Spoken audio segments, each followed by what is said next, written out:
नमस्कार बच्चों, मैं अखिलेश प्रताप सिंह। आज मैं आप लोगों को उत्तर प्रदेश बोर्ड कक्षा 6 विषय विज्ञान में पाठ 11 पढ़ाऊंगा। पाठ 11 जिसका नाम है मापन।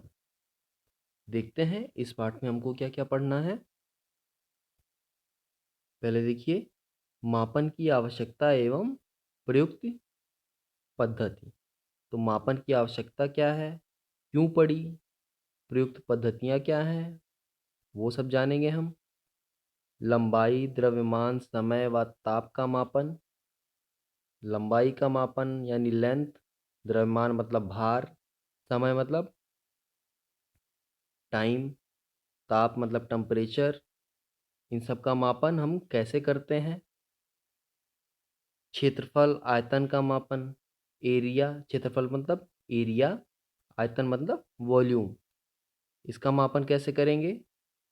मापन के विभिन्न उपकरणों का उपयोग, और मापन के लिए हम जिन जिन सामग्रियों का, जिन जिन उपकरण या यंत्र का उपयोग करते हैं, उनके बारे में जानेंगे। तो शुरू करते हैं इस पाठ को। तो मापन की आवश्यकता क्यों पड़ी। देखिए, मापन का मतलब होता है किसी चीज़ को, जैसे मान लीजिए अगर आप अपने घर से विद्यालय जाते हैं, स्कूल जाते हैं, और किसी ने आपसे पूछ लिया कि आपका स्कूल आपके घर से कितनी दूर है। तो अगर आप पैदल जाते हैं तो आप, हो सकता है कि आप ये गिन के बता दें कि आप कितने कदम चलते के स्कूल तक पहुंचते हैं। गाड़ी मोटरसाइकिल से जाते होंगे तो ये आप जान जाते होंगे कि कितने समय में पहुंचते हैं या कितने किलोमीटर है। इस तरह से भी आप बताते हैं। तो कुछ लोग समय के सापेक्ष में बताते हैं, यानी घर से निकले 10 मिनट में हम स्कूल पहुंच जाते हैं। हम जब अपने घर से निकलते हैं तो 10 मिनट में हम स्कूल पहुंच जाते हैं। तो एक मापन का तरीका तो ये बताया जाता है। दूसरा, ये बताते हैं कि मेरे घर से 2 किलोमीटर दूर है मेरा स्कूल। ठीक, ऐसा भी बताते हैं लोग। तो ऐसी कुछ चीज़ों का जो एकदम सही-सही मापन किया जाता है, यानी सही-सही से नापने के कुछ तरीके बनाए गए हैं, उनको, उसी चीज़ को हम कहते हैं मापन। क्योंकि अगर मान लीजिए आप अपने घर से निकले और आप ये सोच रहे हैं कि हम अपने कदमों को गिन लेंगे कि कितने कदम हम चले हैं, तो वही हम बता देंगे, तो वो दूरी बता दी जाएगी। लेकिन मान लीजिए कोई व्यक्ति है जिसके पैर या जो आपसे लंबाई में और अधिक है, तो जो, अगर वो आपसे लंबाई में अधिक है तो वो आपसे बड़ा कदम रखेगा, तो उसके कदमों की संख्या आपके कदमों की संख्या से कम हो जाएगी। तो दोनों में अंतर आ सकता है, यानी एक निश्चित मान हम यहाँ पे नहीं बता सकते। चलिए देखिए, यहाँ पे जैसे मापन की आवश्यकता क्या है। जैसे देखिए, दर्जी, हम जब कपड़ा सिलाने जाते हैं तो दर्जी क्या करता है, दर्जी कपड़े का नाप लेता है। कपड़े का नाप लेने के बाद वो हमारे शरीर का नाप लेता है।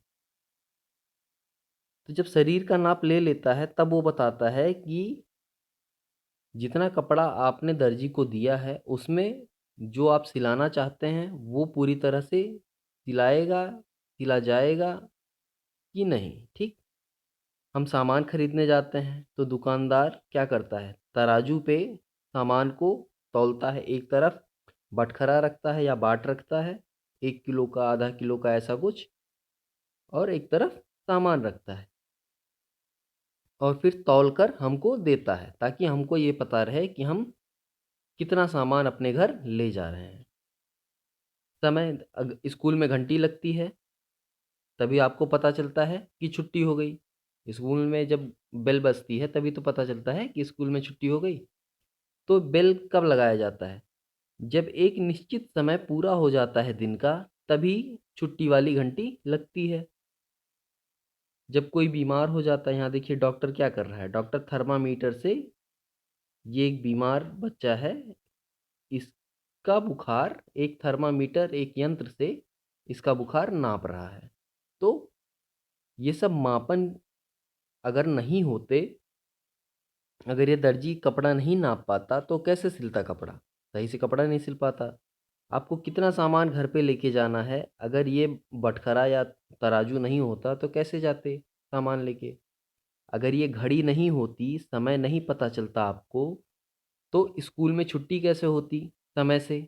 ठीक? तो ये सब तरीके होते हैं मापन के। अब मापन मापन मात्रक की आवश्यकता।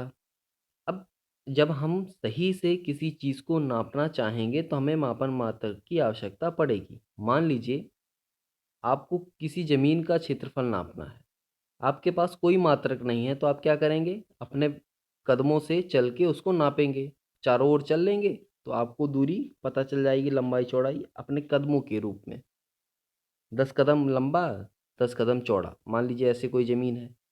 कोई दूसरा इंसान आया, वो अपने कदमों से नापा, तो वो अपने कदमों से नापेगा तो हो सकता है अगर वो आपसे लंबा है, तो वो 8 ही कदम आएगा उसका। 8 कदम लंबा, 8 कदम चौड़ा आएगा। तो इससे अंतर आ जाता है। तो इसी चीज़ को निश्चित रूप से बताने के लिए हमें मानक मात्रक की आवश्यकता पड़ी, ताकि एक चीज़ निर्धारित कर दी जाए, जिससे हमें ये पता चले कि हाँ, लंबाई के लिए इस मात्रक का इस्तेमाल करेंगे, भार के लिए या द्रव्यमान के लिए इस मात्रक का इस्तेमाल करेंगे। ये सारी चीज़ें निश्चित करने के लिए। ठीक है? चलिए आगे यहाँ देखते हैं हम। ये देखिए, जिन राशियों को प्रत्यक्ष रूप से मापकर संख्या में व्यक्त किया जाता है, उन्हें भौतिक राशि कहते हैं।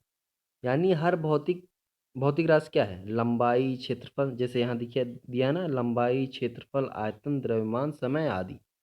ये सब किस में आते हैं? भौतिक राशि कहते हैं इनको। हमें लंबाई भी नापनी पड़ती है, क्षेत्रफल भी नापना पड़ता है, द्रव्यमान भी नापना पड़ता है, आयतन भी नापना पड़ता है, समय की भी ज़रूरत पड़ती है। तो ये सब क्या है? भौतिक राशियाँ हैं, जिनको हम नापते हैं। अब इनका प्रत्यक्ष रूप से माप कर संख्या में व्यक्त किया जाता है। प्रत्यक्ष रूप से मतलब यहाँ पे प्रत्यक्ष रूप का मतलब कि सामने से हम एक मानक मात्रक के रूप में इनका भार तय करते हैं। जैसे मान लीजिए हमको 1 किलो चीनी खरीदना है। दुकानदार क्या करता है? बटखरे की एक तरफ 1 किलो का भार या बटखरा रखता है और दूसरी तरफ उसी भार के बराबर चीनी रखता है, जिससे हमको ये पता चलता है कि ये चीनी का भार 1 किलो है। ठीक है? तो ऐसी राशियाँ जिनको हम प्रत्यक्ष रूप से माप कर उनको संख्या में व्यक्त करते हैं, उन्हें हम भौतिक राशि कहते हैं। जैसे लंबाई, क्षेत्रफल, आयतन, द्रव्यमान, समय। अब देखिए, किसी भी भौतिक राशि को मापने के लिए दो बातों की जानकारी होना आवश्यक है। कौन-कौन सी? वो देखिए, पहला मात्रक या यूनिट। किसी भौतिक राशि की माप हेतु उसकी या उसी भौतिक राशि के एक निश्चित परिमाण को आधार मानकर उस भौतिक राशि को इस मानक के पदों में व्यक्त किया जाता है। इसी मानक को मात्रक कहते हैं। दूसरा क्या है? संख्यात्मक या आंकिक मान। यह इस बात को स्पष्ट करता है कि मापी गई भौतिक राशि में कोई मात्रक कितनी बार सम्मिलित है। तो मात्रक और संख्यात्मक संख्या यानी किस प्रकार, जैसे लंबाई नापना है तो लंबाई को हम किस में नापते हैं? या तो सेंटीमीटर में नापते हैं, या तो मीटर में नापते हैं, या किलोमीटर में नापते हैं। ठीक ऐसे नापते हैं ना। मिलीमीटर भी नापा जाता है लंबाई को। ठीक। तो एक इसका मात्रक हो गया। मात्रक क्या हो गया लंबाई का? या तो मीटर हो गया, मान लीजिए हम मान लेते हैं कि मीटर हो गया, हम लंबाई को मीटर में नापते हैं। अब मान लीजिए हमको स्कूल से घर तक की लंबाई नापनी है और वो 2000 मीटर की दूरी है। तो यहाँ पे न्यूमेरिक या संख्यात्मक आंकिक मान क्या हो गया? 2000। 2000 और मात्रक हो गया हमारा मीटर, यानी 2000 मीटर। इसको हम अगर किलोमीटर में कहेंगे तो कितना हो जाएगा? 2 किलोमीटर। तो यहाँ मात्रक हो गया हमारा मीटर या किलोमीटर, और आंकिक मान हो गया 2000 या 2। तो जब हम किलोमीटर कहेंगे तो ये 2 किलोमीटर हो जाएगा, आंकिक मान 2 हो जाएगा और मात्रक किलोमीटर हो जाएगा। और जब हम 2000 मीटर कहेंगे तो आंकिक मान या संख्यात्मक मान हमारा 2000 हो जाएगा और मात्रक हमारा मीटर हो जाएगा। ठीक है, चलिए आगे देखते हैं। किसी भौतिक राशि में कोई मात्रक जितनी बार सम्मिलित होता है वही उस भौतिक राशि का माप या मेजरमेंट कहलाता है। उदाहरण के लिए यदि कोई माप 10 बलिस्त बलिस्त एक इकाई है, ठीक है, तो इस माप में बलिस्त 10 बार सम्मिलित है। यानी अगर सिर्फ बलिस्त लिखा होता तो उसका मतलब एक बलिस्त होता, अगर 10 बलिस्त लिखा है तो इसका मतलब 10 बलिस्त है। जिस प्रकार जैसे अगर किलोग्राम लिखा है तो उसको हम 1 किलोग्राम कहेंगे, लेकिन अगर 10 किलोग्राम लिखा है तो उसको हम 10 किलोग्राम कहेंगे। यह 10 संख्यात्मक मान है तथा बलिष्ठ मात्रक है। जैसे मैंने अभी ऊपर ही बताया कि 2 किलोमीटर मतलब किलोमीटर क्या है, किलोमीटर हमारा मात्रक है और 2 उसका संख्यात्मक मान। अब आते हैं मापन पद्धति पे। मापन पद्धति क्या होती है या मापन टेक्निक क्या है? देखिए, मापन की यथार्थ हेतु यह आवश्यक है कि मापन का मात्रक या इकाई, मात्रक को इकाई भी कहते हैं, इंग्लिश में यूनिट भी कहते हैं, ठीक है, ऐसा हो जिससे किसी भी व्यक्ति द्वारा मापने पर माप समान आए। अतः वर्ष 1790 में फ्रांसीसियों ने मापन की एक मानक प्रणाली की रचना की जिसे मीटर पद्धति कहते हैं। विज्ञान एवं तकनीक की अनेक आवश्यकताओं एवं सुविधाओं को ध्यान में रखते हुए मापन की प्रणाली का विकास प्रथम चरण में मीटर, किलोग्राम, सेकंड या जिसको हम शॉर्ट में MKS, M से मीटर, K से किलोग्राम और S से सेकंड प्रणाली के रूप में तथा क्रमशः मीटर, किलोग्राम, सेकंड, एम्पियर। अब यहाँ इसको शॉर्ट में कहते हैं MKSA। M से मीटर, K से किलोग्राम, S से सेकंड और A से एम्पियर। एम्पियर विद्युत धारा या विद्युत प्रवाह को मापने की इकाई होती है, ठीक है। और मीटर लंबाई नापने की इकाई होती है। किलोग्राम द्रव्यमान नापने की इकाई होती है। सेकंड समय नापने की, कालांतराल नापने की इकाई होती है। प्रणाली से होते हुए आधुनिक मानक अंतरराष्ट्रीय मानक प्रणाली, आधुनिक मानक प्रणाली क्या है, जिसको हम कहते हैं SI सिस्टम, इसी को कहते हैं अंतरराष्ट्रीय मानक प्रणाली में हुआ है। यह एक सर्वमान्य मानक पद्धति है। तो जो SI सिस्टम हम अब इस्तेमाल करते हैं ये क्या है, ये पूरी दुनिया में सर्वमान्य है।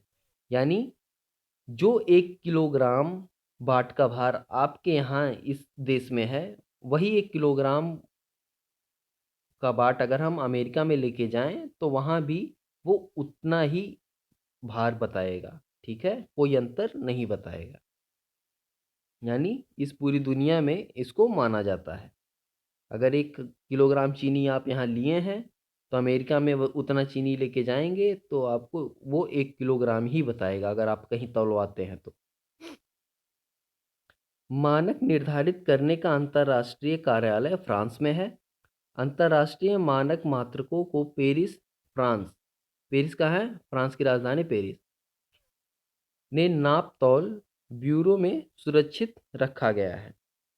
भारत में अंतर्राष्ट्रीय मानक मात्रकों के प्रतिरूप राष्ट्रीय भौतिक प्रयोगशाला NPL नई दिल्ली में सुरक्षित रखे गए हैं। यह संस्था माप तौल के मानक प्रतिरूपों के उचित रखरखाव के लिए उत्तरदायी है, ठीक है। तो हमारे भारत में क्या है, राष्ट्रीय भौतिक प्रयोगशाला, नेशनल फिजिकल लेबोरेटरी जो नई दिल्ली में स्थित है, वो सारा नाप तौल का व्यवस्था देखती है। और जो इंटरनेशनल या अंतर्राष्ट्रीय स्तर पे है वो कहाँ स्थित है, अंतर्राष्ट्रीय कार्यालय स्थित है फ्रांस में, कहाँ पे, पेरिस में, ठीक है।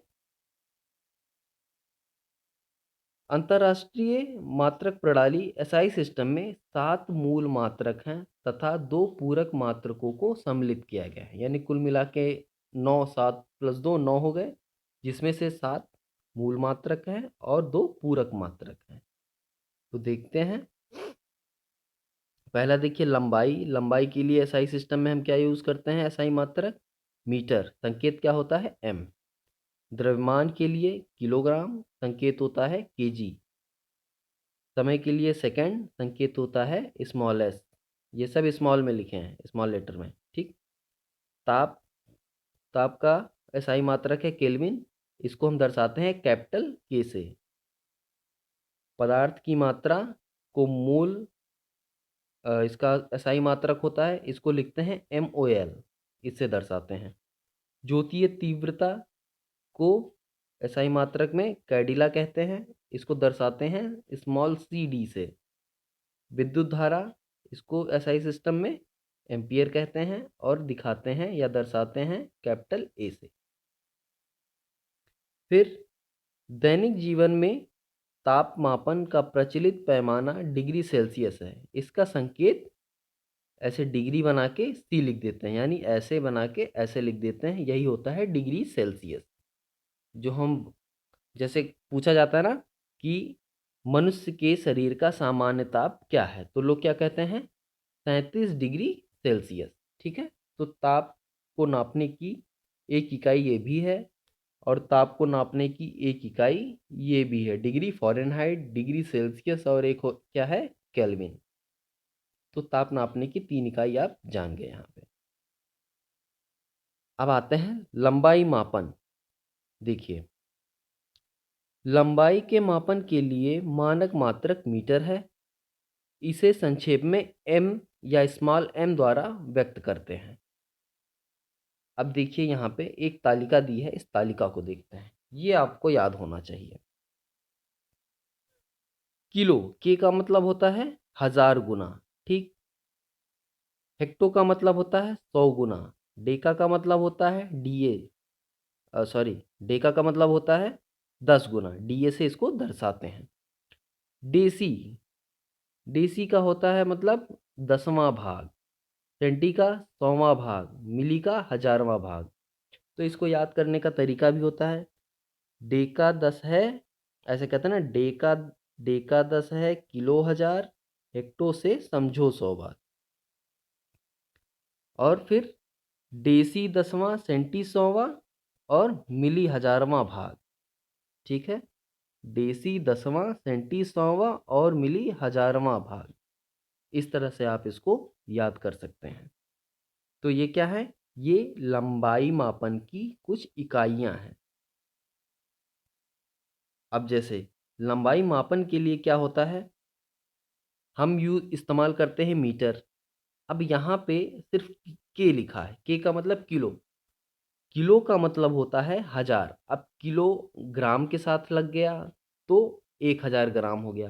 किलो मीटर के साथ जुड़ जाता है जब, तो 1000 मीटर हो जाता है। यानी मीटर क्या है? ये स्मॉल m है मात्रक। इसके आगे हमने लिख दिया के मतलब स्मॉल के। तो अगर स्मॉल के लिख दिया तो ये हमारा बराबर हो जाता है, के का मान कितना है? देखिए स्मॉल के का मान है हमारा 1000। तो के की जगह पे आप 1000 लिख दीजिए। तो ये 1000 हमने लिख दिया और यम जैसा है, यम को वैसा ही लिख दीजिए। तो किलोमीटर, तो के एम बराबर हो जाएगा आपका 1000 मीटर।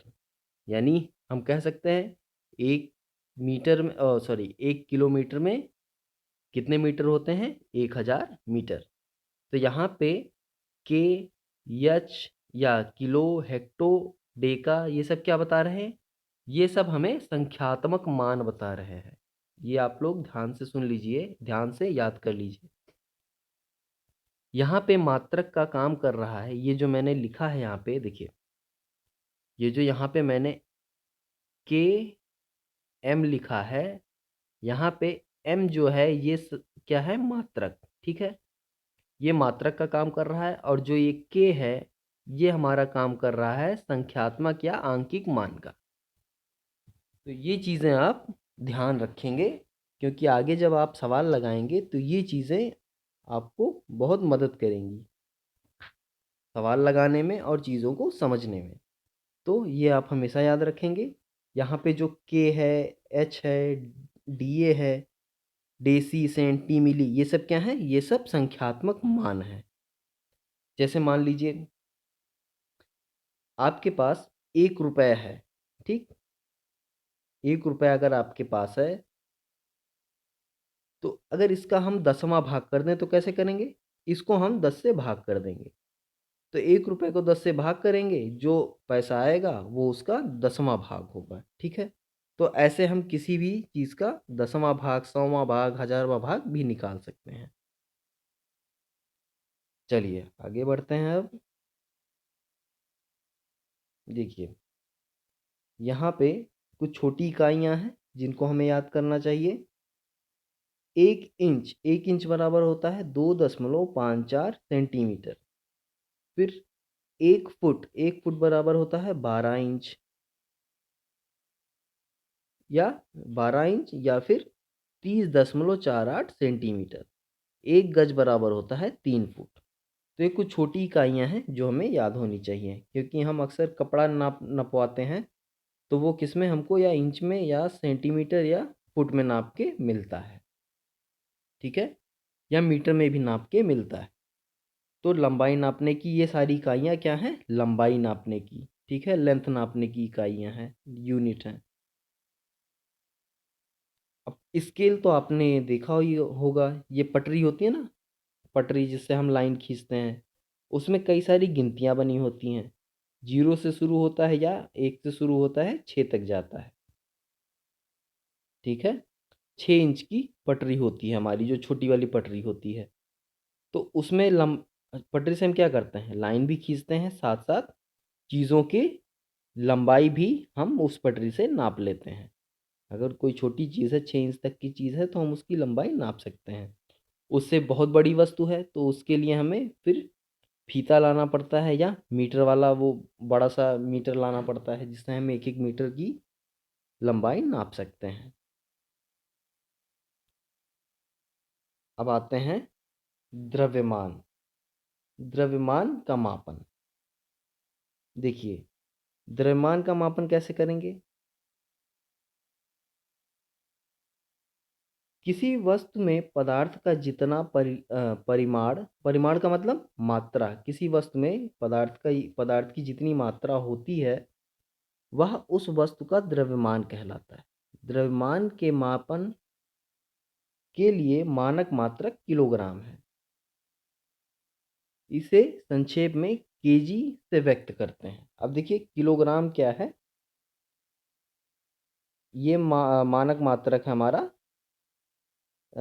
द्रव्यमान नापने का, या द्रव्यमान का मापन करने का, ठीक है? यहाँ पे देखते हैं अब। अच्छा, अब ये जान लीजिए, 1 किलोग्राम बराबर कितने ग्राम होता है? 1000 ग्राम, ठीक? अभी मैंने ऊपर आपको बताया एक, या केएम, अगर केएम लिखा है तो इसको हम 1 केएम कहेंगे, ठीक है? ये बराबर होता है 1000 मीटर के, ठीक? ऐसे ही जब हम लिखते हैं एक, या 1 किलोग्राम, या सिर्फ केजी लिखते तो भी चलता, तो ये हो जाता है 1000 ग्राम, ठीक है? यानी जी तो वैसे ही रह गया, लेकिन के की जगह पे हमने लिख दिया 1000, यानी के हमारा हो गया यहाँ पे क्या? संख्यात्मक मान। अब यहाँ पे 1 केजी का मान 1000 हो गया, अगर यहाँ 2 केजी लिख देते तो ये हो जाता हमारा 2000, 2000 ग्राम, ठीक? ऐसे होता ना? यानी क्या हो गया? जो किलो था हमारा, वो दो से, उसमें 2 से गुणा हो गया, तो के बराबर होता है हमारा 1000। तो 1000 का गुणा 2 से कर दिए तो 2000 हो गया। और जी जो हमारा था, ये स्मॉल जी जो है, ये ऐसे का ऐसे यहाँ पे लिख गया, ठीक? इसी को कहते हैं ग्राम। तो देखिए, किसी वस्तु में पदार्थ की जितना परिमाण या मात्रा होती है, वह उस वस्तु का द्रव्यमान कहलाता है। द्रव्यमान के मापन के लिए मापन मात्रक किलोग्राम है, जिसको स्मॉल केजी से व्यक्त करते हैं। यहाँ पे कुछ मात्रक दिए हैं, ये इसको देखते हैं। 1 किलोग्राम बराबर 10 हेक्टोग्राम होता है। 1 डेकाग्राम बराबर 10 ग्राम होता है। 100 किलोग्राम बराबर 1 कुंटल होता है। ठीक है, 1 कुंटल में 100 किलोग्राम होता है। 1 हेक्टोग्राम बराबर 10 डेकाग्राम होता है। 1 किलोग्राम बराबर 1000 ग्राम होता है। 10 कुंटल बराबर 1 टन होता है। ठीक है, तो ये आप याद कर लेंगे। 1 कुंतल में 100 किलोग्राम और 10 कुंटल में 1 टन होता है या 1000 किलोग्राम। ठीक है, 10 कुंटल में 1000 किलोग्राम या 1 टन कहते हैं उसको। देखिए, 1 ग्राम से भी छोटे मात्रकों का प्रयोग द्रव्यमान मापन के लिए किया जाता है। अब 1 ग्राम से छोटे बाट कैसे होते हैं, कैसे मापते हैं? देखिए, 1 ग्राम बराबर 10 डेसीग्राम होता है। 1 सेंटीग्राम बराबर 10 मिलीग्राम होता है। 1 डेसीग्राम बराबर 10 सेंटीग्राम। 1 ग्राम बराबर 1000 मिलीग्राम। तो ऐसे याद करेंगे, 1 ग्राम बराबर 1000 मिलीग्राम होता है और 1 किलोग्राम बराबर 1000 ग्राम होता है। तो इस तरह से ये सारे मात्रक आप लोगों को याद होने चाहिए और आप याद कर लेंगे इसको अच्छे से। चलिए अब आगे आते हैं। ये देखिए, ऐसे कुछ बाट होता है ना, जब हम सामान लेने जाते हैं तो दुकानों पे इस तरह का बाट मिलता है, या तो सब्जी लेने जाते हैं तो इस तरह से तराजू मिलता है, या कहीं कहीं इस तरह वाला भी मिलता है। ठीक, इसको पेन बैलेंस तराजू कहते हैं और इसको तराजू कहते हैं और इसको बाट कहते हैं हम। ठीक, अब आते हैं हम समय का मापन। समय का मापन कैसे करते हैं? समय तो आप सबको पता होगा। समय कैसे देखते हैं? घड़ी से। घड़ी से हम समय का निश्चित मान पता लगाते हैं। पहले के समय में लोग घड़ी कैसे देखते थे? पहले के समय में लोग सूर्य की दिशा और स्थिति को देखकर कि सूर्य इस समय किस जगह पे है, ये चीज़ देखकर लोग समय का निर्धारण करते थे। लेकिन आज के समय में क्या हो गया है? आज के समय में घड़ी बन गई है जिसका इस्तेमाल हम करते हैं समय देखने में। ऐसी ही कुछ घड़ी होती है, दीवार घड़ी होती है, ये टेबल घड़ी होती है। पहले ये बालू वाली घड़ी आती थी, ठीक, जो 1-1 घंटे या आधे घंटे का समय बताती थी बीतने का। अब क्या आने लगे हैं? डिजिटल घड़ी। ये ऐसी डिजिटल घड़ी आती है जिसमें नंबर चलता है। देखिए, समय की माप से हमारा तात्पर्य है काल अंतराल की माप से। समय की अवधि का मापन सेकंड, मिनट, घंटा, दिन, माह अथवा वर्ष में किया जाता है। समय का जो मानक मात्रक है वो है सेकंड। तो समय को कैसे मापते हैं? घड़ी से देखते हैं, और समय का जो मानक मात्रक है वो है सेकंड। समय की कौन कौन सी इकाइयाँ होती हैं, कौन कौन से मापन होते हैं? सेकंड होता है, मिनट होता है, घंटा होता है, दिन होता है, माह होता है, वर्ष होता है। ठीक, कहते हैं ना कि 1 वर्ष बीत गया।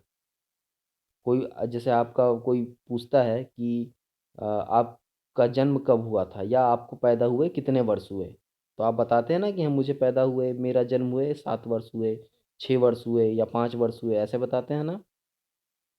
तो वो क्या है? ये काल अंतराल या समय आप बता रहे हैं। ठीक है, चलिए आगे देखते हैं। देखिए, अब आज के समय में क्या है? आज के समय में डिजिटल घड़ी बन गई है। क्या होता है उसमें? डिजिटल घड़ी में नंबर चलते हैं, जिससे हमें क्या फ़ायदा मिलता है? जिससे हमें मिनट, घंटा, सेकंड और सेकंड से भी कुछ मिली सेकंड, इन सब की इकाइयों को हम बड़े अच्छे से एक एक्यूरेसी में, एक बहुत शुद्ध रूप में कैलकुलेट कर लेते हैं, मापन कर लेते हैं। जैसे खेल कूद में हम क्या करते हैं? खेल कूद में तथा अनेक प्रयोग के समय का सही मापन के लिए विशेष प्रकार की घड़ी, जिसको कहते हैं विराम घड़ी, का उपयोग किया जाता है। इन घड़ियों की विशेषता यह होती है कि इन्हें इच्छा अनुसार चलाया तथा रोका जा सकता है, यानी जिसको बोलते हैं स्टॉप वॉच। विराम घड़ी का मतलब स्टॉप वॉच भी कहते हैं इसको। इसको आप जब ज़रूरत होती है तो हम इसको ऑन कर लेते हैं, और जैसे हमारा काम ख़त्म हो जाता है या हमें जब ज़रूरत पड़ती है इसको बंद करने की या रोकने की, तो इसको हम रोक भी सकते हैं। ठीक है। अब आते हैं हम ताप का मापन। ताप का मापन मतलब टेम्परेचर। टेम्परेचर को कैसे मापते हैं? ये ताप क्या होता है ये तो आपको पता ही होगा। जैसे हमको ठंडी लगती है, गर्मी लगती है, तो क्या होता है? जब ताप वातावरण का ताप अधिक होता है तो हमको गर्मी लगती है और पसीना होता है। ठीक। ठंडी कब लगती है? जब वातावरण का ताप कम होता है तो हमको ठंडी लगती है। ठीक है। तो ऐसे ही एक प्रयोग यहाँ पे किया जा रहा है। यहाँ पे क्या है? 3 पात्र हैं। ठीक। देखिए, 3 खाली पात्र लीजिए। एक गिलास में ठंडा जल, दूसरे में सामान्य जल तथा तीसरे में गर्म जल। यहाँ पे 3 पात्र हैं। एक में सामान्य जल है, एक में ठंडा जल है, एक में गर्म जल है। अब क्या करेंगे? हाँ, इतना ध्यान ज़रूर रखिएगा कि जल इतना गर्म ना हो कि आप जल जाएँ। इसलिए इस चीज़ का बहुत सावधानीपूर्वक अगर आप प्रयोग करना चाह रहे हैं तो, हालाँकि प्रयोग मत करिएगा। ये तापमान क्या चीज़ होता है ये आपको पता है। गर्मी ठंडी जो हमको लगता है यही इसी को हम ताप कहते हैं। ठीक। जब हमें गर्मी लगती है यानी ताप अधिक होता है तभी हमको गर्मी लगती है, और जब ताप कम होता है वातावरण का तो हमको ठंडी लगती है। तो इसको हम छू के देखेंगे तो हमको ताप में कुछ अंतर दिखाई देगा। यही अंतर होता है तापांतर। ठीक है। इसी से हमको पता चलता है कि चीज़ें ठंडी हैं कि गर्म हैं। ठीक। देखिए, किसी वस्तु की उष्णता या गर्मी की विश्वसनीय मापन उसके ताप से की जाती है। ताप मापने के लिए उपयोग की जाने वाली युक्ति को थर्मामीटर कहते हैं। तो ताप हम किससे मापते हैं? थर्मामीटर से। थर्मामीटर का इस्तेमाल करते हैं हम ताप मापन के लिए। ताप का मानक मात्रक केल्विन है।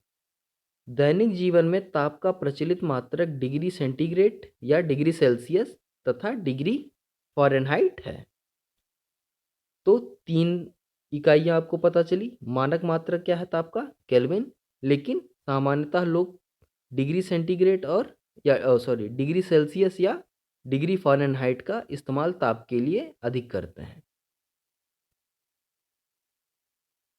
चलिए, यहाँ देखते हैं कुछ और भी जानें। जिस तापमापी से हम अपने शरीर को मापते हैं उसे डॉक्टरी थर्मामीटर कहते हैं। डॉक्टरी थर्मामीटर में हम 35 डिग्री सेल्सियस से 42 डिग्री सेल्सियस तक के माप का ताप माप सकते हैं। मानव शरीर का सामान्य ताप 37 डिग्री सेल्सियस या 98.6 फ़ारेनहाइट होता है। विभिन्न प्रयोजन के लिए विभिन्न प्रकार के तापमापी उपयोग किए जाते हैं। मौसम की रिपोर्ट में दिए गए अधिकतम एवं न्यूनतम तापों की जानकारी देने के लिए 6 का अधिकतम न्यूनतम तापमापी का उपयोग किया जाता है। तो जो थर्मामीटर होता है जिससे हम क्या करते हैं? शरीर का ताप मापते हैं या बुखार नापते हैं। वो कहाँ से कहाँ तक का ताप नापता है? 35 डिग्री सेल्सियस से लेके 42 डिग्री सेल्सियस तक का ताप माप सकता है। और मानव शरीर का जो सामान्य ताप होता है वो क्या होता है? 37 डिग्री सेल्सियस या अगर फ़ारेनहाइट में कहा जाए तो 98.6 फ़ारेनहाइट। ठीक है। अब आते हैं, देखते हैं क्षेत्रफल का मापन। देखिए, क्षेत्रफल का मापन यानी एरिया। एरिया का मापन, एरिया कैलकुलेशन या एरिया का मेज़रमेंट कैसे करते हैं? देखिए, किसी वस्तु का कोई पृष्ठ किसी तल पर जितनी जगह घेरता है उस वस्तु का क्षेत्रफल कहलाता है। इसका मात्रक वर्ग मीटर होता है। जैसे अब देखिए, मान लीजिए आपके पास कोई किताब है और उस किताब को आपने मेज पे रखा। अब उस मेज पे जितनी जगह वो किताब घेर रही है, ठीक है? जितनी जगह में वो किताब रखी हुई है, वो क्या हो गया? वो क्षेत्रफल है किसका, उस किताब ने जितना जगह घेरा है वो क्षेत्रफल कहा जाएगा, उस किताब के द्वारा घेरी गई जगह। ठीक है, यानी किताब के द्वारा घेरी गई उस जगह को हम कहेंगे क्षेत्रफल। किसका, किताब के द्वारा, या किताब ने जितना क्षेत्र छकाया हुआ है, कवर किया हुआ है, वो किताब का क्षेत्रफल हो गया। आयताकार वस्तुओं का क्षेत्रफल उसकी लंबाई तथा चौड़ाई के गुणनफल के बराबर होता है। चलिए, आयताकार वस्तु जिसकी लंबाई और चौड़ाई का गुणनफल बराबर हो, ठीक है। अब जैसे देखिए यहाँ पे आपको तालिका में इसका सारा फार्मूला दिया है, फार्मूला मतलब सूत्र दिया है, आयताकार वस्तु का, वर्गाकार वस्तु का, वृत्त का। ठीक है, देखिए आयताकार वस्तु क्या है। आयताकार वस्तु में ये हो गई इसकी लंबाई और ये हो गई इसकी चौड़ाई। तो लंबाई और गुणे, माना लंबाई a है और चौड़ाई b है, इस आयताकार वस्तु की लंबाई a है और चौड़ाई b है, तो क्या होगा, इसका क्षेत्रफल हो जाएगा हमारा क्या, लंबाई गुणे चौड़ाई, यानी a गुणे b, ये हो गया इसका क्षेत्रफल। अब अगर वस्तु वर्ग है, वर्गाकार है, तो वर्गाकार में क्या होता है, वर्गाकार वस्तु में लंबाई और चौड़ाई बराबर होती हैं। ठीक है, लंबाई और चौड़ाई बराबर होती हैं। तो अगर लंबाई a है तो इसका मतलब चौड़ाई भी a होगी, क्योंकि दोनों बराबर होते हैं। तो यहाँ पे क्षेत्रफल क्या हो जाएगा, a गुणे a। तो इसको हम लिख सकते हैं a स्क्वायर, a की घात 2। वृत्त का देखते हैं। वृत्त में देखिए ये केंद्र है, ये एक पॉइंट P है, यहाँ पे लिखा है, और ये जो दूरी होती है इसको कहते हैं r, या त्रिज्या या रेडियस। अब इसका क्षेत्रफल होता है पाई गुणे त्रिज्या का स्क्वायर, या पाई r स्क्वायर। इसको ऐसे भी लिख सकते हैं हम, पाई r स्क्वायर। ठीक है, इसको ऐसे भी हम लिख सकते हैं। और फिर पाई का मान कितना होता है, 22/7 अथवा 3.14। तो ये हो गया आयत का, वर्ग का और वृत्त का क्षेत्रफल। अब क्षेत्रफल की कुछ इकाइयाँ और हैं, इसको भी देखिए आप। एक एयर बराबर होता है 100 मीटर स्क्वायर, या मीटर की घात 2 कहते हैं। ठीक है, या इसको हम पढ़ते हैं वर्ग मीटर। इसको हम कैसे पढ़ेंगे, 100 वर्ग मीटर। एक डिसिमल बराबर होता है 40 वर्ग मीटर। एक एकड़ बराबर होता है 100 डिसिमल। एक हेक्टेयर बराबर होता है 100 एयर, या 10,000 वर्ग मीटर। एक हेक्टेयर बराबर होता है 2.5 एकड़। तो ये कुछ इकाइयां हैं किसकी, क्षेत्रफल मापने की। ठीक है, ये इकाइयां भी आप लोग याद करेंगे। अब आते हैं हम आयतन का मापन। आयतन, आयतन मतलब वॉल्यूम। वॉल्यूम क्या होता है ये देखिए। पहले आपने माचिस की डिब्बी तो देखी होगी। ठीक है, माचिस की डिब्बी, माचिस की डिब्बी में क्या होता है, वो खोखला बना होता है ताकि उसके अंदर हम सामान को रख सकें, यानी माचिस की तीलियों को रख सकें। ऐसे ही आपने देखा होगा ईंट, ईंट देखा है ना, जिससे घर बनता है। तो वो ईंट, उसमें क्या होता है, ईंट भारी होता है, उसमें लंबाई गुणे चौड़ाई और ऊंचाई, या जिसको हम आप मोटाई कहते हैं। ठीक है, ये तीनों चीज़ें होती हैं। क्षेत्रफल में क्या होता है, क्षेत्रफल में सिर्फ लंबाई और चौड़ाई पाई जाती है, जबकि आयतन में लंबाई और चौड़ाई के साथ साथ मोटाई, या उसी को हम ऊंचाई भी कहते हैं, तो लंबाई और चौड़ाई के साथ साथ ऊंचाई भी पाई जाती है। तो जब इन तीनों का गुणनफल करते हैं हम, तो हमको मिलता है आयतन। देखिए, किसी वस्तु द्वारा घेरे गए स्थान को उस वस्तु का आयतन कहते हैं। जैसे मान लीजिए एक ईंट है, एक ईंट को आपने कहीं ऐसे रखा है। अब ईंट लंबाई और चौड़ाई में जिस जगह पे रखा है उतनी जगह तो छका ही लिया है, साथ में जितनी उसकी ऊंचाई है या मोटाई है उतनी जगह भी तो रख लिया, घेर लिया है। क्योंकि अब आप अगर कोई वस्तु रखेंगे तो उस ईंट के ऊपर ही रखेंगे, ठीक है? यानी उतनी जगह तो उसने ईंट ने घेर लिया। तो यही कह रहा है कि कोई वस्तु जितनी जगह वातावरण में घेरती है, वही उसका आयतन होता है, ठीक है? देखिए, ठोस के आयतन का SI मात्रक घन मीटर इसको होता है। इसको कैसे लिखते हैं? मीटर की क्यूब या स्मॉल m की क्यूब लिखकर व्यक्त करते हैं। हम अपने आसपास कई वस्तुओं को देखते हैं, जैसे घन, घनाभ, बेलन, गोला आदि। इनके आयतन की गणना निम्नलिखित रूप से हम तालिका में देखते हैं। ये देखिए जो तालिका दी है, इसमें सबका आयतन दिया है, कैसे निकालेंगे। देखिए घन, या जिसको हम कहते हैं क्यूब, इसमें देखिए ये है लंबाई, ये है चौड़ाई और ये है इसकी मोटाई या ऊंचाई, ठीक है? अब देखिए यहाँ पे 3 भुजा है, घन है, क्यूब है, यानी तीनों भुजाएं इसकी बराबर होंगी। लंबाई, चौड़ाई, ऊंचाई हर तरफ से इसकी बराबर होगी।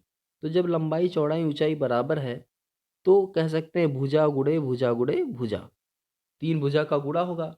और हर भुजा का मान कितना क्या है? a। तो हर भुजा के ऊपर हम a लिख देंगे, सबका मान लिख देंगे, गुणे a गुणे a। तो जब सबका मान लिख देंगे तो ये हल होके कितना आएगा? इसको गुणा करेंगे तो हमारा आएगा a क्यूब, ठीक? तो ये आ गया उत्तर हमारा आयतन घन का। अब घनाभ या क्यूबॉइड, देखिए इसमें क्या होता है, इसमें लंबाई अलग होती है, ऊंचाई अलग होगी और चौड़ाई अलग होगी।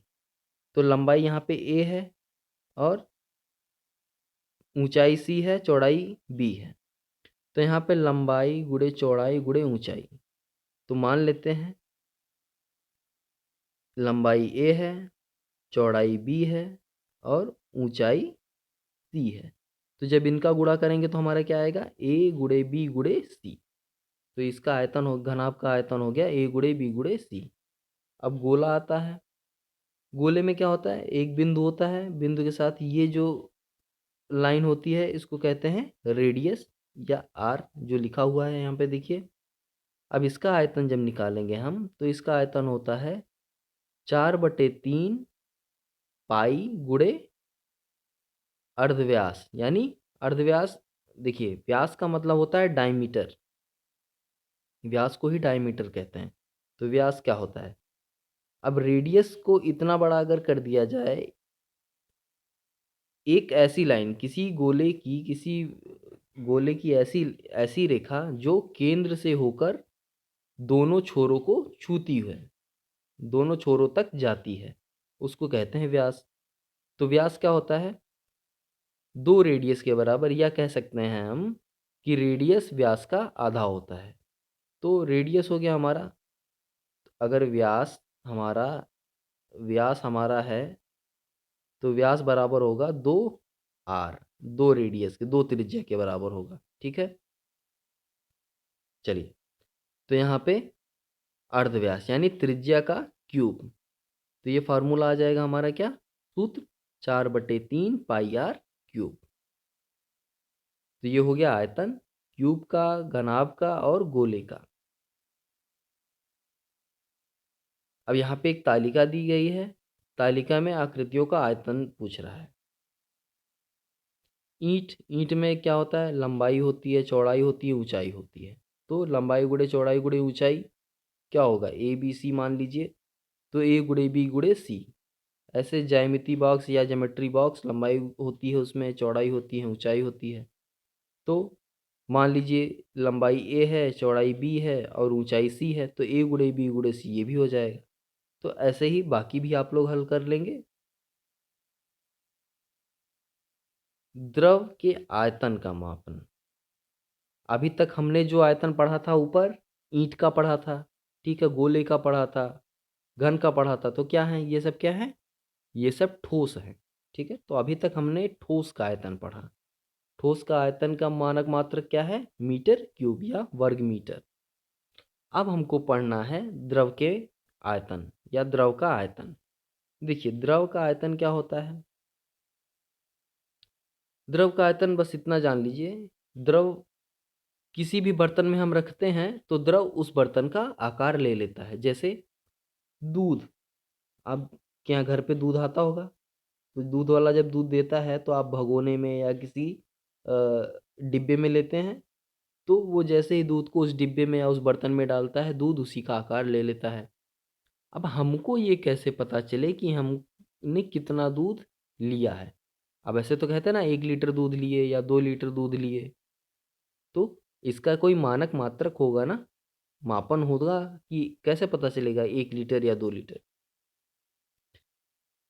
तो यही पता करने के लिए, यही चीज़ निर्धारित करने के लिए एक धारिता बनाई गई, एक मापन बनाया गया, जिससे हम दूध का आयतन नाप सकें, ठीक? तो दूध का आयतन नापने के लिए हमने एक मानक मात्रक बनाया जिसको कहते हैं लीटर, ठीक है? यानी द्रव को हम नापते हैं किसमें? लीटर में। देखिए, द्रव के आयतन के मापन के लिए द्रव की लंबाई, चौड़ाई व ऊंचाई का मापन नहीं किया जा सकता, ठीक है? सही बात है, द्रव का लंबाई, चौड़ाई, ऊंचाई तो पता नहीं कर सकते, क्योंकि द्रव जहाँ गिरता है वैसे ही बहने लगता है। तो ऐसी स्थिति में हम क्या करेंगे? ऐसी स्थिति में देखिए, द्रवों को आयतन में माप कर बेचा जाता है। जैसे दूध वाला जब दूध देता है तो कैसे देता है? एक उसके पास एक नापने वाला यंत्र होता है, एक डिब्बा मग जैसा होता है, ऐसा कुछ होता है ना, एक मग जैसा, इसी से नाप के तो देता है वो। या फिर ऐसा होता है, ऐसा भी कुछ होता है। तो ऐसी कुछ धारिता निर्धारित की गई है, जिससे हमको ये पता चलता है कि 1 लीटर या 2 लीटर दूध हमने लिया। अधिकांश द्रवों के आयतन की मापन के लिए विभिन्न प्रकार के मापक बर्तनों का उपयोग किया जाता है। तो ये सब क्या है? ये सब क्या है? मापन बर्तन है, मापक बर्तन, ठीक है? इनका आयतन लीटर में व्यक्त किया जाता है। तो अब जो आयतन है वो किस में व्यक्त होता है? लीटर में, यानी धारिता या इकाई क्या हो गई? लीटर। तो किसी भी द्रव को हम किस में नापते हैं? किसी भी द्रव का आयतन हम नापते हैं लीटर में। तो आयतन दो तरह से नापते हैं। ठोस का आयतन हम नापते हैं मीटर क्यूब में या घन मीटर में, और द्रव का आयतन नापते हैं हम लीटर में। तो दो चीज़ आप याद कर लेंगे यहाँ पे। और देखिए, जब कोई बर्तन द्रव से पूरा पूरा भर दिया जाता है तो उस द्रव से बर्तन के अंदर का पूरा स्थान घिर जाता है। बर्तन का यही स्थान उसका भीतरी आयतन होता है, जिसे उस बर्तन की धारिता कहते हैं। बर्तन के धारिता की माप लीटर में की जाती है। यदि किसी बर्तन में रखा द्रव 1000 घन सेंटीमीटर जगह घेरता है तो उस द्रव का आयतन 1 लीटर होगा। तो इससे क्या पता चला? अब देखिए यहाँ पे जो लिखा है 1000 घन सेंटीमीटर, 1000 घन सेंटीमीटर, अगर हमको घन सेंटीमीटर से लिखना है तो इसको हम ऐसे भी दर्शा सकते हैं, सेंटीमीटर क्यूब भी लिखते हैं छोटे में। तो 1000 घन सेंटीमीटर बराबर होता है 1 लीटर के, ठीक है?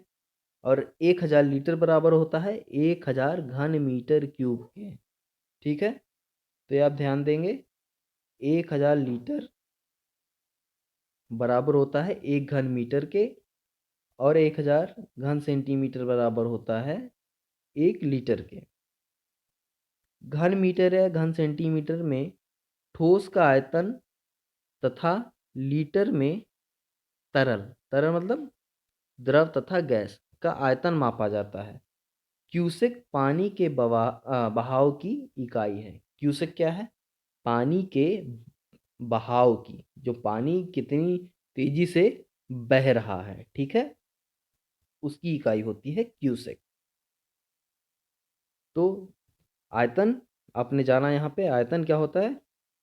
ठोस का होता है और द्रव का, दोनों का होता है। ठोस का मापन होता है घन मीटर में, ठीक, और द्रव का मापन होता है, द्रव और गैस का मापन होता है हमारा लीटर में। चलिए आगे देखते हैं मापन के विभिन्न उपकरण। तो मापन के बहुत सारे उपकरण हैं, जैसे देखिए नीचे दो टेबल बना है, तालिका बना है, वो देखते हैं। मापन के उपकरण यहाँ है उपयोग। तो स्केल, इंची टेप, मीटर, छड़। मीटर छड़ होती है ना, जिससे कपड़ा नापते हैं दुकान पे लोग, स्थान में जो कपड़े नापने वाले छड़ होते हैं लंबे 1 मीटर वाले, वही कह रहा है। तो इससे क्या नापते हैं? लंबाई का मापन करते हैं। तराजू, बाट, भौतिक तुला, पेन बैलेंस, इससे किसका मापन करते हैं? द्रव्यमान का मापन होता है इससे।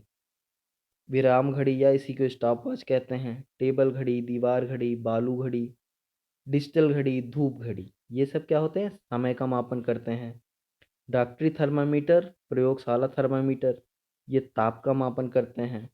मापक बर्तन द्रव के आयतन का मापन करते हैं। ठीक है, अब आते हैं हमने इस पाठ में क्या क्या सीखा। हमने सीखा, देखिए, मापन की सर्वमान्य प्रणाली अंतरराष्ट्रीय प्रणाली या एसआई सिस्टम कहते हैं। तो एसआई सिस्टम जो है वो सर्वमान्य प्रणाली है, यानी वो इस पूरी पृथ्वी पे हम कहीं भी उस प्रणाली का मतलब उस प्रणाली का इस्तेमाल इस पूरी पृथ्वी पे हर जगह होता है। लंबाई, द्रव्यमान, समय तथा ताप का मानक मात्रक क्रमशः मीटर, किलोग्राम, सेकंड और केल्विन है। क्षेत्रफल का मानक मात्रक वर्ग मीटर है। ठोस वस्तुओं के आयतन का मानक मात्रक घन मीटर है। द्रव वस्तुओं के आयतन का मानक मात्रक लीटर है। बड़े मात्रकों को डेका, हेक्टो, किलो तथा छोटे मात्रकों को डेसी, सेंटी तथा मिली में व्यक्त करते हैं। तो ये सारी चीज़ें हमने आज मापन पाठ में पढ़ी। ठीक है, अब देखिए इस पाठ के अभ्यास प्रश्न शुरू हो गए। देखिए, अब देखिए पहला प्रश्न क्या कह रहा है। पहले का लंबाई का मानक मात्रक है। तो लंबाई का मानक मात्रक क्या होता है? अभी आपने ऊपर पढ़ा है। तो इसका उत्तर आप लोग हल करके हमको कमेंट बॉक्स में देंगे। तो इस प्रश्न का उत्तर कम से कम आप लोग हमको कमेंट बॉक्स में लिख के बताएंगे, लंबाई का मानक मात्रक क्या है। बाकी प्रश्न भी ऐसे ही आप पढ़ेंगे और इसको अपने नोटबुक में ज़रूर लिखेंगे। सारे प्रश्नों को देखिए। प्रश्न नंबर 2 इसमें पूछ रहा है सही गलत का निशान लगाना है। प्रश्न नंबर 3 में क्या करना है? प्रश्न नंबर 3 में रिक्त स्थान की पूर्ति करनी है। रिक्त स्थान का जो विकल्प है वो यहाँ पे दिया हुआ है। इसी में से अच्छे से देख कर छांट कर आपको यहाँ रिक्त स्थान जहाँ बने हुए हैं वहाँ पे भरना है। फिर चौथे प्रश्न में मिलान करना है। तो ये आप लोग अच्छे से देख के मिलान करेंगे, गलती नहीं होनी चाहिए यहाँ पे। फिर 5वां 6वां प्रश्न, 7वां प्रश्न, 8वां प्रश्न, 9वां 10वां 11वां 12वां 13वां 13 प्रश्न है इस पाठ में। इसमें कुछ प्रश्न उत्तर भी कुछ कैलकुलेशन करने हैं, कुछ गुणा भाग करना है। ठीक है, तो ये सारे प्रश्न आप लोग हल करेंगे। अगर जो जो प्रश्न आप लोगों से नहीं हल हो रहे हैं आप लोग कमेंट बॉक्स में लिख के बता सकते हैं, वो सारे प्रश्न मैं आप लोगों को हल करा दूंगा। पर सबसे पहले आप इस पाठ को अच्छे से पढ़िए, समझिए और प्रश्नों को हल करने की कोशिश करिए। तो ये अभ्यास प्रश्न भी आपके हो गए। अब ये पाठ आपका मैंने आपको एक्सप्लेन कर दिया है, समझा दिया है, पढ़ा दिया है अच्छे से। अगर कहीं आपको दिक्कत आ रही है तो एक बार वीडियो को दोबारा देखिएगा, और अगर फिर भी आपको समझ में नहीं आ रहा है तो एक बार कमेंट बॉक्स में आप लिख के हमें बताइएगा। आपकी जो भी परेशानी होगी मैं उसको दूर करने का पूरा प्रयास करूँगा। तो ये पाठ आप लोग का समाप्त हो गया। अब अगली वीडियो या अगला पाठ हम अगली वीडियो में पढ़ेंगे। तब तक के लिए धन्यवाद।